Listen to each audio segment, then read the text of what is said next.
రాజకీయాల్లో గౌరవానికి అడ్మినిస్ట్రేషన్లో సంప్రదాయాలకి ఏమాత్రం విలువ ఇవ్వకుండా కమ్మవారిని ఓపెన్గా టార్గెటెడ్గా వాళ్ళని అణిచివేత ఒక యుద్ధ కార్యక్రమంలాగా యుద్ధం ప్రకటించారు. అది వీడు వచ్చిన తర్వాత జరిగినటువంటి కొత్త మార్పు. ఆ పరిస్థితుల్లో 30వ తారీఖున ప్రమాణ స్వీకారం చేశాడు. అదే రోజు రాత్రి వాడు ఇచ్చిన రెండో జీవో నా ట్రాన్స్ఫర్ చేశాడు, కానీ పోస్టింగ్ ఇవ్వడు. సో 8 నెలల పాటు పోస్టింగ్ లేదు, జీతం లేదు. సరే, బ్యాంకులో ఎంతో కొంత సేవింగ్స్ ఉంటాయి కాబట్టి నడిచిపోయింది. అప్పటికీ కూడా నేనేం కొట్లాడలా, నేనేమి ఎవరితోనూ పోట్లాడలా.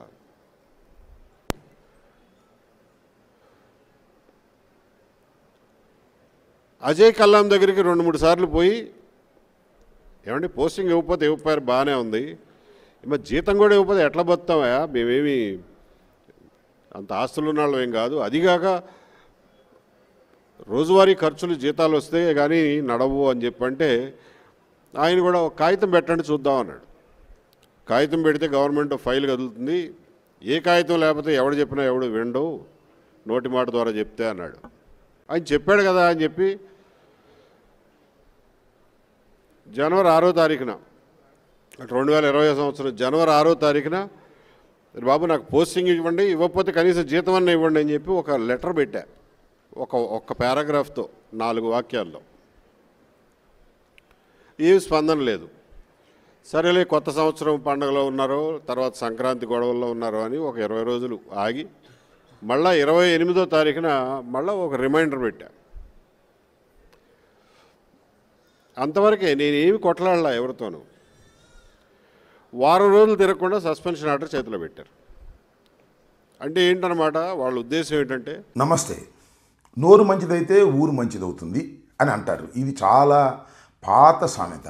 అంటే మన నోరు జాగ్రత్తగా మాట్లాడితే ఆ ఊర్లో వాళ్ళందరూ మనతో బాగుంటారు.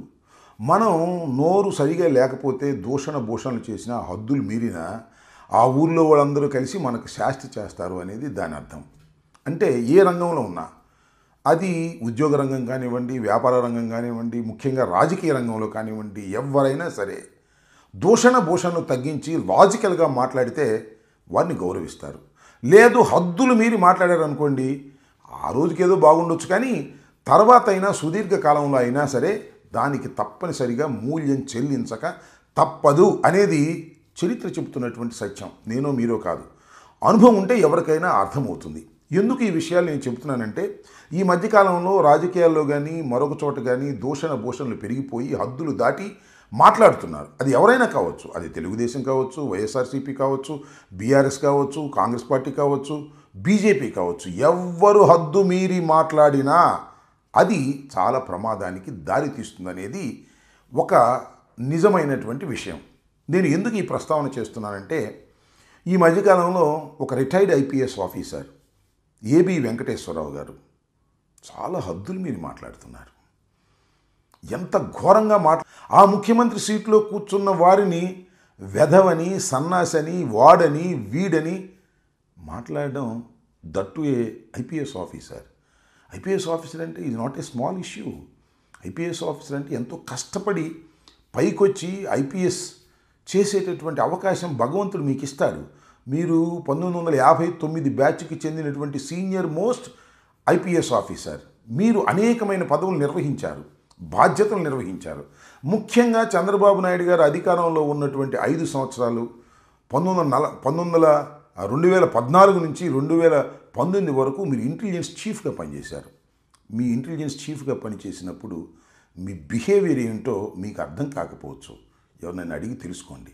మీ రూమ్లోకి ఎవరైనా వెళితే దట్టమైన పొగలు కమ్మి ఉంటాయి, సిగరెట్ స్మోకింగ్, కాలు మీద కాలేసి కూర్చుంటారు.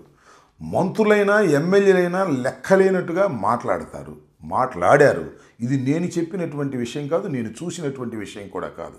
సాక్షాత్తు తెలుగుదేశానికి చెందినటువంటి శాసనసభ్యులే ఆ రోజున చెప్పుకున్నటువంటి అంశం. అంతేకాదు 23 శాసనసభ్యులు వైఎస్ఆర్ కాంగ్రెస్ పార్టీ నుంచి చంద్రబాబు నాయుడు గారి పంచన చేరటానికి మీరు చాలా కీలక పాత్ర వహించినటువంటి వ్యక్తి. హద్దులు మీరి మీరు డ్యూటీ చేశారు. అంతేకాదు అనేకమైనటువంటి స్కాముల్లో మీరు ఇరుక్కున్నారు. వీటన్నిటినీ చూసుకొని వైఎస్ఆర్ కాంగ్రెస్ పార్టీ అధికారంలోకి వచ్చిన తర్వాత మిమ్మల్ని సస్పెండ్ చేస్తే అదేదో దేశద్రోహమైనట్టు, అదేదో చెయ్యకూడని పని అయినట్టు చాలా ఘోరంగా మీరు మాట్లాడారు. తర్వాత మీరు కోర్టుకు వెళ్ళారు, కోర్టులో మీకు రిలీఫ్స్ వచ్చాయి, తర్వాత మీరు డ్యూటీలో జాయిన్ అయ్యారు, తర్వాత మీరు రిటైర్ అయిపోయారు. రిటైర్ అయిపోయిన తర్వాత మీ బిహేవియర్ ఏంటండి? మీరు మీ కుల సంఘం మీటింగ్కి వెళ్ళినప్పుడు మీరు ఎందుకు అలా మాట్లాడుతున్నారు అహంకారంతో? అవన్నీ మళ్ళీ వీడియోలు చేసి సర్క్యులేట్ చేస్తున్నారు. What do you mean? ఒక ఐపీఎస్ ఆఫీసర్ ఈ రకంగా దారుణంగా మాట్లాడితే ఎక్కడికి వెళ్తారు సార్ మీరు? ఈ సమాజంలో మూల్యం చెల్లించరా? మూల్యం చెల్లించుకోకుండా తప్పుకోగలుగుతారా సుదీర్ఘకాలంలో అనే విషయాన్ని మీరు గుర్తుపెట్టుకోమని మనవి చేస్తున్నా. ఎస్, మిమ్మల్ని సస్పెండ్ చేశారు, మీరు చాలా బాధపడ్డారు. నేను అడుగుతా ఉన్నా, ఇవాళ మీ చంద్రబాబు నాయుడు గారి ప్రభుత్వం అధికారంలో ఉంది. మీ చంద్రబాబు నాయుడు గారు కూడా అధికారంలోకి వచ్చాడు, సీట్లో కూర్చున్నాడు. కూర్చున్న తర్వాత ఎంతమంది ఐపీఎస్ ఆఫీసర్ని సస్పెండ్ చేశారండి? మీలాగానే కష్టపడి పాస్ అయ్యి సర్వీస్ చేసినటువంటి వారిని. సీతారామ ఆంజనేయులు గారు, పిఎస్ఆర్ ఆంజనేయులు గారు ఈజ్ అన్ ఐపీఎస్ ఆఫీసర్. ఆయన్ని 1992 బ్యాచ్, మోస్ట్ సీనియర్ ఆఫీసర్. ఆయన అనేకమైనటువంటి పదవులు నిర్వహించాడు, బాధ్యతలు నిర్వహించాడు, సిన్సియర్గా చేశాడు. ఆయనంటే కొన్ని సందర్భాల్లో హడలెత్తించినటువంటి సందర్భాలు కూడా ఉన్నాయి. హడల్ మీన్స్ రౌడీలను హడలెత్తించినటువంటి ఐపీఎస్ ఆఫీసర్గా పేరు ప్రఖ్యాతులు గడించినటువంటి వ్యక్తి. అరవిందరావు గారి దగ్గర కూడా పనిచేశాడు ఆయన ఉమ్మడి రాష్ట్రంలో. నేను అడుగుతా ఉన్నా, జగన్మోహన్ రెడ్డి గారి దగ్గర మీలాగా ఇంటెలిజెన్స్ ఆఫీసర్గా పనిచేయటం తప్ప ఆయన్ని సీట్లో కూర్చోగానే మరి సస్పెండ్ చేశారు కదా మరి చంద్రబాబు నాయుడు గారు. మరి ఆయన ఏమనాలి చెప్పండి? ఏబి వెంకటేశ్వరరావు గారు మీవాడు కాబట్టి ఆయన ఏమనరా? నాట్ ఓన్లీ సీతారామాంజనేయులు గారు, ఇంకా అదనంగా ఇంకా 3 ఆఫీసర్లు మీరు సస్పెండ్ చేశారు మీ ప్రభుత్వం అధికారంలోకి వచ్చిన తర్వాత, మీ చంద్రబాబు నాయుడు గారు ఆ సీట్లో కూర్చున్న తర్వాత. అవకాశాలు లేవు, నన్ను ఎవరో పిలిచేవాళ్ళు కూడా కాదు. ఈ కమ్మవారి ఆత్మీయ సమావేశాలకు వెళ్ళడం నాకు ఎప్పుడూ అలవాట్లేదు, ఏనాడు వెళ్ళా. కానీ గత 5 సంవత్సరాల్లో వాళ్ళు సృష్టించినటువంటి వాతావరణంలో